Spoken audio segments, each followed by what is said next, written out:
Suppose करो guys, transport department वाले आपके क्लाइंट की गाड़ी पकड़ लेते हैं, reason being due to registration issues. अब होता क्या है, मीन टाइम जीएसटी ऑफिसर वाले आते हैं और उनके ऊपर टैक्स और टैक्स के अमाउंट की पेनल्टी उनके ऊपर लेवी कर देते हैं।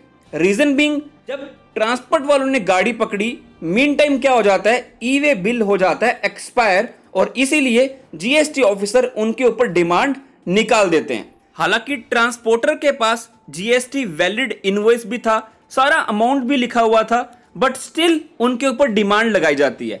तो वीडियो को बाद में स्टार्ट करते हैं गाइस। आप कमेंट बॉक्स पे बताना कि क्या जीएसटी ऑफिसर उनके ऊपर डिमांड लेवी कर सकता है। उनका ई वे बिल बिल्कुल सही था, बट वहां पर गाड़ी पकड़ी जाने से ई वे बिल हो जाता है एक्सपायर।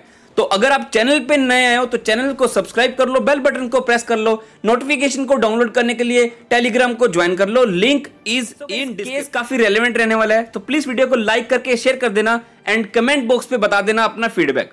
तो गाइस, पार्टीज आपके सामने है, हम सीधा चलते हैं फैक्ट्स के ऊपर। NE equipment solution private limited petitioner, because इन्हीं की गाड़ी पकड़ी गई थी, इन्होंने इसलिए पिटीशन फाइल की।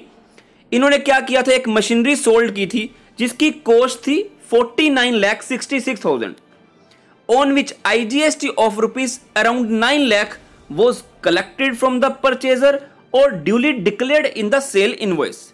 होता क्या है, मशीनरी जब ट्रांसपोर्ट की जा रही थी, इसको पकड़ लिया जाता है एक चेक पोस्ट पर, बट अब पकड़ी क्यों जा रही है, transport department of state of Tripura detained the vehicle. Transport department वालों ने व्हीकल को पकड़ लिया था ऑन द ग्राउंड कि ये जो मशीनरी है इसकी रजिस्ट्रेशन नहीं है in the state of Tripura, which was violative of section 192A of the motor vehicle act. ये एक सेपरेट चीज है, ठीक है। उनकी रजिस्ट्रेशन नहीं थी, उनकी गलती है, कुछ भी है, कोई भी रीजन है, तो उनके ऊपर फाइन लगेगा। ट्रांसपोर्ट अथॉरिटी वालों ने उनको बोला कि आपके ऊपर हम फाइन लगाते हैं। Transport authority released the order of detention against the petitioner paying fine of ₹10,000। उन्होंने ऑर्डर निकाल दिया ट्रांसपोर्ट अथॉरिटी वालों ने। अभी मीन टाइम क्या होता है, देखो गाइस, प्रैक्टिकल बातें हैं, ये कभी भी किसी के साथ हो सकता है, तो प्लीज ध्यान से समझना। In the mean time however the validity of the E way bill had expired, expire हो जाती है। The vehicle was now intercepted by the GST authorities. GST officer वहां पर आए, उसी चेक पोस्ट पर आते हैं और गाड़ी पकड़ लेते हैं ऑन द ग्राउंड कि ड्राइवर के पास वैलिड ई वे बिल नहीं है। अब देखो कितनी बड़ी बात है, कितना टाइम वेस्ट हो रहा है। अब वैलिड ई वे बिल नहीं है तो क्या होता है, शो कॉज नोटिस उनको इशू कर दिया जाता है under section 129 sub section 3 of CGST act. उनको बोला जाता है कि बताओ, हम आपसे unpaid tax equal to tax के अमाउंट की पेनल्टी क्यों ना रिकवर करें। 17 लाख आ गया, IGST को डबल कर दो, क्योंकि जितना टैक्स उतनी ही पेनल्टी लग जाती है, कि क्यों हम आपसे रिकवर ना करें। तो पेटिशनर के पास कोई ऑप्शन नहीं था, वो क्या करता बेचारा। उन्होंने अप्रोच किया honourable Tripura high court primarily for release of the machinery, because सारा काम रुका पड़ा था। अभी त्रिपुरा हाई कोर्ट ने क्या बोला, अच्छे पॉइंट्स है गाइस, सुनना। Directed the respondent, high court ने डिपार्टमेंट ऑफिसर जीएसटी ऑफिसर को बोला कि आप ट्रांसपोर्ट व्हीकल को रिलीज कर दो, और साथ ही बोला कि आप पेटिशनर से अंडरटेकिंग ले लो कि फ्यूचर में अगर कभी भी लगता है कि हाँ टैक्स या पेनल्टी की चोरी हुई है असेसी की तरफ से, टैक्स पेयर की तरफ से, तो जो भी अमाउंट बनेगा वो फाइनल असेसमेंट में पे करेगा, subject to the right of appeal. The petitioner, मतलब फाइनल असेसमेंट पे अगर कुछ बनता होगा, पिटिशनर उसको डिपॉजिट करेगा विद द गवर्नमेंट रेवेन्यू। समझ रहे हो, एक अंडरटेकिंग ले ली पिटिशनर से कि फाइनल असेसमेंट में कुछ भी बनेगा तो आप पे कर देना गवर्नमेंट के पास। Above ruling was based on following observation.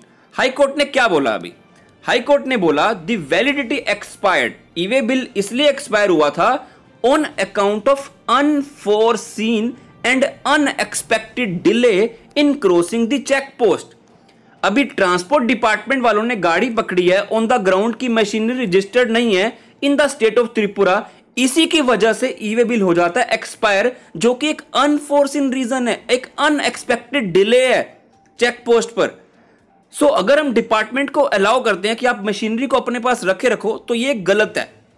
The fault of the petitioner if at all is rather technical, कि हाँ उनकी गाड़ी है या कोई मशीनरी है वो रजिस्टर्ड नहीं है त्रिपुरा के स्टेट में, वो एक टेक्निकल रीजन है। रजिस्ट्रेशन इशू है। उन्होंने जीएसटी में कोई फॉल्ट नहीं किया, उन्होंने कोई गलती नहीं की थी, ईवे बिल तो मीन टाइम एक्सपायर हो चुका है। The machinery cost nearly ₹500 crore on which the government revenue has already earned substantial tax. अगर हम इस मशीनरी को डिटेन कर लेंगे चेक पोस्ट पर, would expose it to deterioration, particularly because अभी प्रेजेंट जो सीजन चल रहा है हैवी रेनफॉल का चल रहा है, तो वो ऑब्वियस सी बात है उसकी जो क्वालिटी है वो अप टू द मार्क नहीं रहेगी। इससे काफी लॉस हो रहा है टैक्स पेयर को, पेटिशनर को। The petitioner project and work which must be in pipeline would also suffer. तो प्लीज गाइज आपको कमेंट बॉक्स पे बताना है कि आपको ये केस कैसा लगा, बिकॉज ये काफी प्रैक्टिकल केस है, काफी प्रैक्टिकल सिनेरियो है। अगर आपको वीडियो में कुछ भी अच्छा लगा तो लाइक शेयर कमेंट कर देना। Till then good bye.